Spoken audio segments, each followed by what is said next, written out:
up I had a dream, something no one else could see. Tell me what it means when your faith is falling beneath your knees and you can't breathe. Everything you see reminds you of what you're not or something you won't be. You gotta take what you're given, that's how we live it. Don't be mad at the system, it's simply how we've existed. I hear a lot of people talking like they politicians and choose to.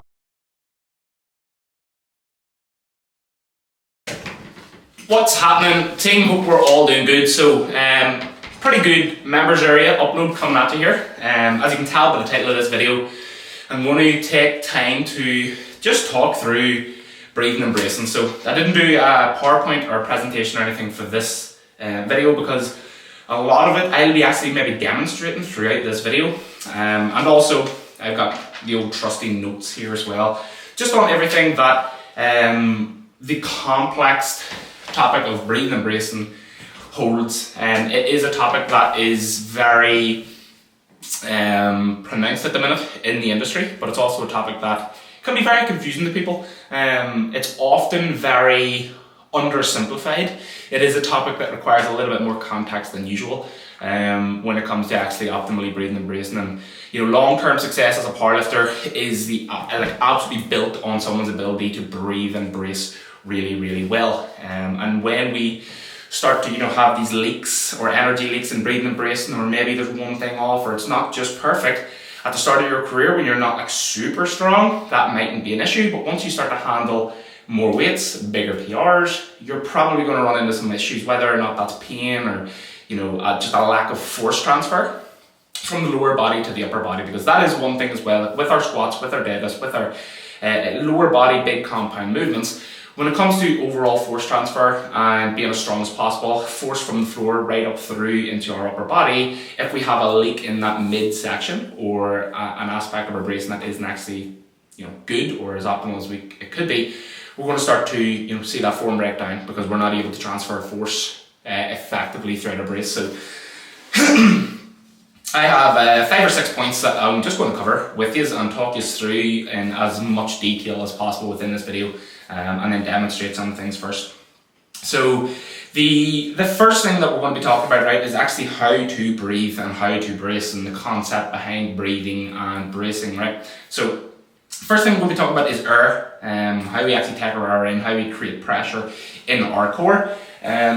And the kind of step-by-step approach that I always tell people to follow when it comes to breathing and bracing, this is going to be specific to squats and deadlifts. And we're going to get into the difference in squats, deadlifts and bench press towards the end of the video. But essentially when we are breathing and bracing, right, when we look at creating as much pressure as possible, where people go wrong is people just take a big deep breath in and then inflate like a balloon. And people just assume the more air, the better, which is wrong. So when it comes to creating pressure, we want as much pressure in as small of space as possible, right? So we need to create a smaller space and then fill that smaller space with air, and that's going to equal to more pressure, as opposed to if we just treat ourselves like a balloon and just inflate and take a big, we're going to be like a balloon. It's just going to be really light. It's going to increase space and it's actually going to decrease pressure due to having more space.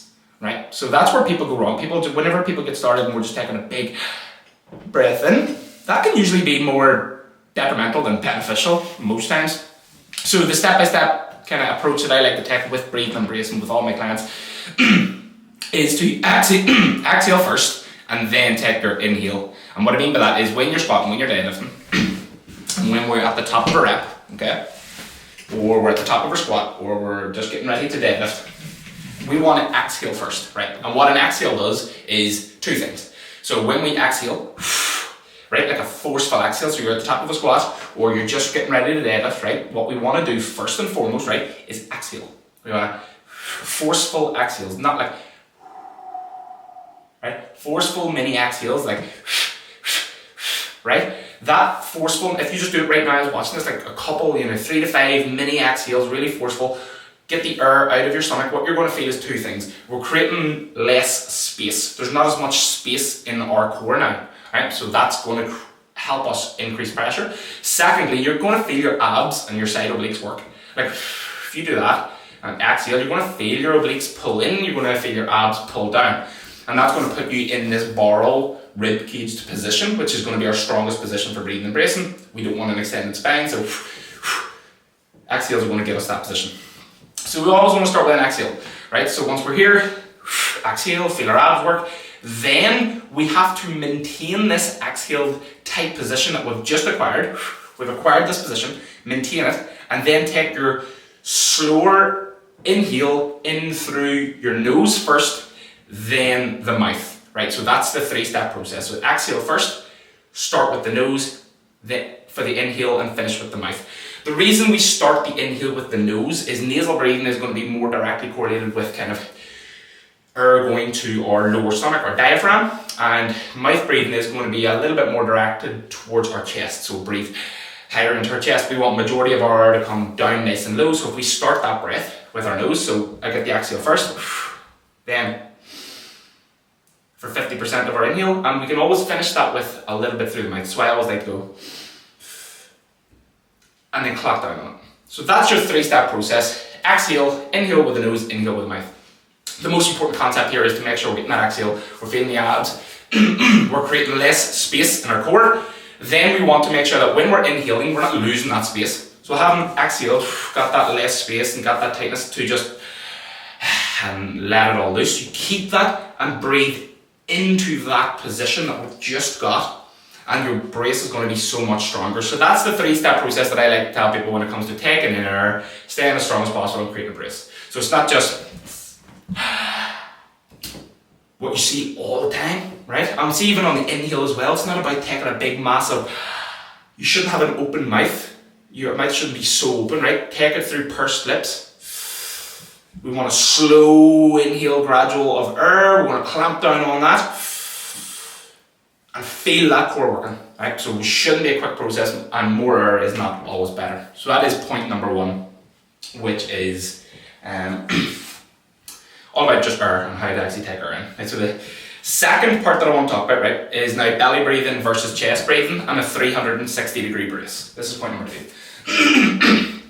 When we brace, we want a majority of our air to go into our stomach, lower into our stomach, and we want as minimal of air to come into our chest. Now, our lungs are literally situated in our chest, like they are here, and you will see so many people, coaches and people on Instagram and social media talk about we can't breathe into our chest at all into belly, just breathe through the belly. That's balls, that's balls. That's not correct, it's not the best way to breathe. You're actually going to be limiting your potential to produce force because our lungs are literally here, right? However, I like the kind of in between of both of them, so get 70 to 80% of our air coming nice and low into our stomach, into our core, and it doesn't matter if 20 to 30% comes into our chest, right? So whenever we're breathing, an easy way to look at this is just be like, do we see too much of a chest inflation when we breathe? So whenever people breathe, and you see this happen all the time on a squat,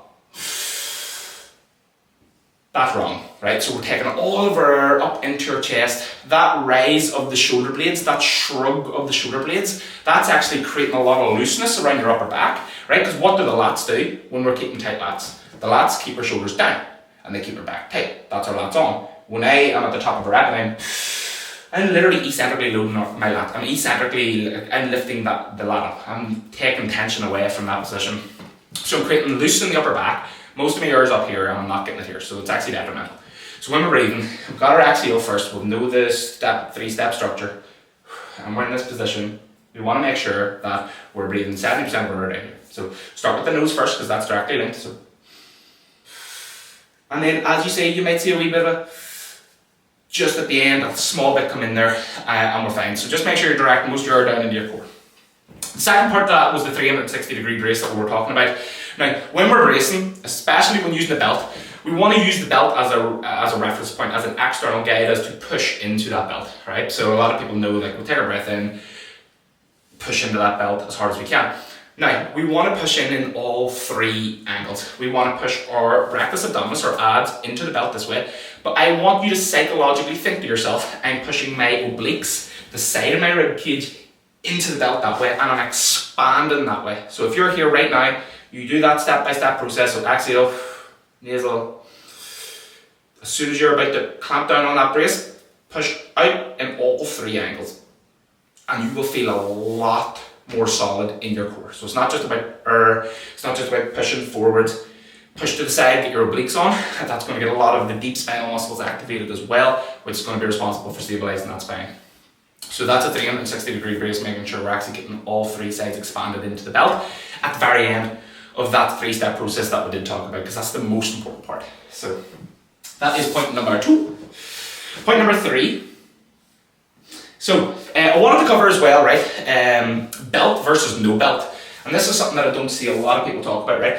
How you breathe and how you brace with a belt versus without a belt should be different. So if you have beltless work and if you have belted work, you should be modifying, tailoring your bracing pattern to actually suit that lift. So first thing to reference, right, is as we talked about, when we use a belt, at the very end of our brace, what we're doing is we're pushing out in 3 directions to create a 360-degree circumferential brace. We're pushing into the belt that way, we're pushing it this way.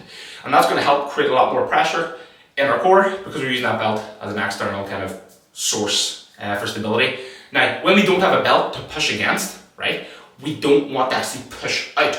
We want to just create that solid tension in our core that we get from the axial. The axial is what creates our natural belt, right? So when we have a belt, we've got something to push on. When we don't have a belt, we need something to push. Like we want to create an external, like an internal belt. And how we do that is by the axial. So the axial that we get at the top of our rack, we feel our rectus abdominis, we feel our abs tighten, we feel the obliques tighten.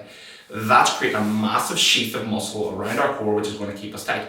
Now we breathe into that, and then we are ready to go. We don't need to push out because there's nothing to push out against. So whenever you're doing beltless work, if you push out too much or to the sides, or you're kind of pushing out the same way you would with a belt, you're just going to be increasing that space, what we don't want. We talk about less space is better. So you're going to be creating more space, and that itself is going to create less pressure. Okay, so with a belt, we do want to push out against the sides and the front. Without a belt, what we want to do is make sure we're getting that axial, feeling it tight. Take your nasal breath and mouth breath into that position, and then just lock it in, tense up from there. We don't have to worry too much about creating space and pushing out to the sides without a belt. So that's a big point to remember as well. Now, a couple more things that I want to talk about. So the next part is going to be, there's 2 aspects to a brace, right? So the brace is built on two aspects: air, muscular tension.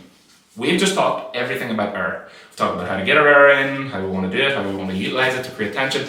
Now the second part of a brace is muscular tension. Now we have to create isometric muscular tension when we're squatting, benching and deadlifting. So if we're in a squat, how do we create muscular tension? So the first thing, in our squat, tight upper back.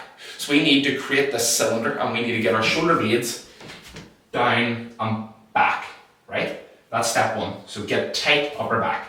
Keep it really, really rigid. And I love the cue of bring your tricep against your sides, tense it up. Second part, the glutes. So we want to stand at the top of a squat, and we want about a 5 to 10% kind of squeeze of the glutes and squeeze of the quads. So tense your quads up, tense your glutes, right? So if we got our back tight, quads are really locked in and tight, and our glutes are slightly squeezed in, we're in a rock solid position. The air is taking care of what's happening here, and the quads, glutes and upper back are taking care of the surrounding musculature, which is going to create a lot of tension as well. So that's isometric tension for the squat. When we're in a deadlift, it's all upper back. So whenever we're getting ready, we're braced in, it's making sure our upper back is as rigid as we can get it. And then when it comes to bench press, we gotta be looking at muscular tension with our upper back, with our hips. So leg drive simply is our hips and how we're actually getting leg drive, and then with our upper back, making sure that we are keeping our shoulder blades retracted, we're driving our chest up really, really tall, and that's going to take care of muscular tension in and around your lats and your upper back. The rest of our brace is via air. Now, brings me to another point, which is the difference between bench press and then squat and deadlift. Squat and deadlift are very similar, and we want to keep that same rhythm, that same flow. We want to breathe into our lower body, we want to brace my core. Now, this is completely different for bench press. When we are benching, we have the bench, which acts as external stability. We don't need to actually create as much tension in our core as we think for bench press, because we have external stability there. On a squat and on a deadlift, we don't have any external support of stability like a bench or a rack. So we have to create that stability ourselves to stop us from folding forward or falling over. So with bench press, because we are laying on our bench and because we've got our big wide base of support with our feet and with our hands, stability is usually not an issue at all here, okay? So how we breathe into bench press is we actually want to breathe into your chest, right? And it kind of the opposite of the things we talked about with squats and deadlifts. So see with squats and deadlifts, the way I talked about, you want a smaller breath through pursed lips. With bench press, when we're in this position, we want a more open mouth breath. And this is going to take, again, like we talked about, more air into your chest. It's directly linked to kind of here. And why we want to breathe into our chest on bench press, because we want to inflate our chest like a balloon. We want to inflate and create more space. So you want to push the chest up. That's going to create less range of motion. It's going to help me get a bigger arch. It's going to bring my chest up closer to the bar. And it's also going to create a lot more tension around the upper back as well, just from breathing into that position. We don't have to worry about breathing into our belly. We don't have to worry about tensing our core or anything like that on bench press. When you're in bench, simply big breath into your chest, inflate your chest like a balloon, and you'll be in a good position to go. So that's the difference in bench and squat and deadlift. So the next thing I wanted to talk about, right, is, and this is kind of one of the last parts, is posture and kind of robotic movement in our technique. So when it comes to posture, what I'm referencing here is our rib cage position and our pelvis position. Basically, we want to be in a stacked rib cage position. We want to have a stacked rib cage over our pelvis. So we want our rib cage to be down. We want to have this ribs stacked over our pelvis, and we want to avoid any extension through our upper to lower back, right? So basically when we're bracing, when we're in position for squat or deadlift, we want to make sure that we're not extending through the spine. We want to get that exhale, pull the rib cage down, nice barrel position with our core, and this posture right here is going to be our strongest position to brace in. Now whenever it comes, that's our rib cage, we don't want to extend the rib cage, don't be forcing through your upper back. We want to bring our ribs down, and we're going to get that through the exhale. So when we're exhaling, ribs down. Second part is the pelvis. We want a neutral pelvis position. Now I always tell people, imagine your pelvis, right, is a big Pyrex bowl of water. It's a bucket of water. We want to make sure that the water does not leak out forwards or backwards. We're not spilling the water bucket, right? So if my pelvis is a bucket of water and it's sitting upwards, if we go into an anterior tilt, we're going to leak water through the front. If we go into too much flexion, we're going to leak water from the back, right? So we want a neutral position. So neutral pelvis, which is basically if you go into a full tilt this way, and then go into a full tilt that way, let's get the middle ground. That's neutral, right? So we want to avoid any extension or flexion through the pelvis. So find that neutral pelvis, bring your ribs down over that neutral pelvis. That's your position. Now you get our exhale into this position. Feel your abs, feel your obliques work. Keep your upper back really, really tight. And now you're in a really rock solid barrel position to go and lift. And we don't want to lose any of this while we're lifting, okay? So that's kind of how posture affects our brace as well. So if we're extended or we're extended through the pelvis or the spine, we're going to start to see the energy leaks, and we're going to start to diminish basically the result that we get from a really good brace. And then lastly, so the last point that I want to leave you on is robotic movement. Robotic movement, what I mean by this is just practice your setup of squat, bench and deadlift, and try and get a real rhythm to like how I'm moving and how I'm creating tension. So squat, you know, when you unrack the bar, we want a 3-step walk. And I always tell people from the hips up, you're paralyzed. Nothing moves. You see a lot of people unracking, their torso swinging or they're looking down their left and they're doing this. That's so bad. You're creating a lot of energy leaks and you're not going to be creating a lot of tension. So when you're under the bar, you're under the rack, lats are on. As soon as you unrack, you are robotic. There's no movement at all. It's one step backwards, another step, another step. Nothing is budged in my torso at all. Head position solid. My ribs are down, lats are on. Exhale. Squat. So there's no energy leaks here. With bench press too, we don't want to unrack, bring it out, and then see all this moving and shoulder blades, and then, right? We want to get our tension before we actually unrack the bar. Get your chest up, get our foot position, big breath into the chest. As soon as you unrack, we're in position. there's no energy leaks there.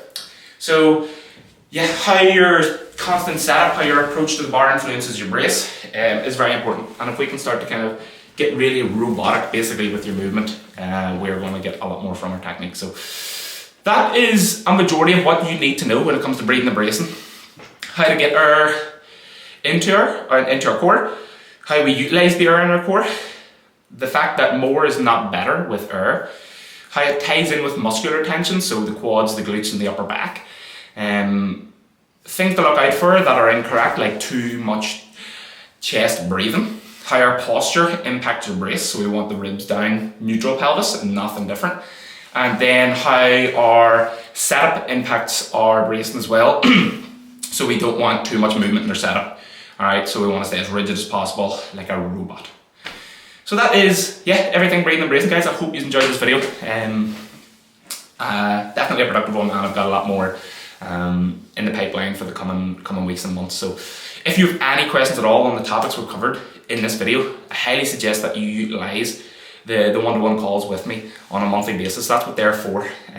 So if you took down any questions or anything that stood out here, didn't quite click, note it down. You can ask me on WhatsApp, we can jump on a call and get a really good one-to-one kind of education session in and go over all your questions. So yeah, if anything didn't make sense, let me know. If it did, I hope you enjoyed it.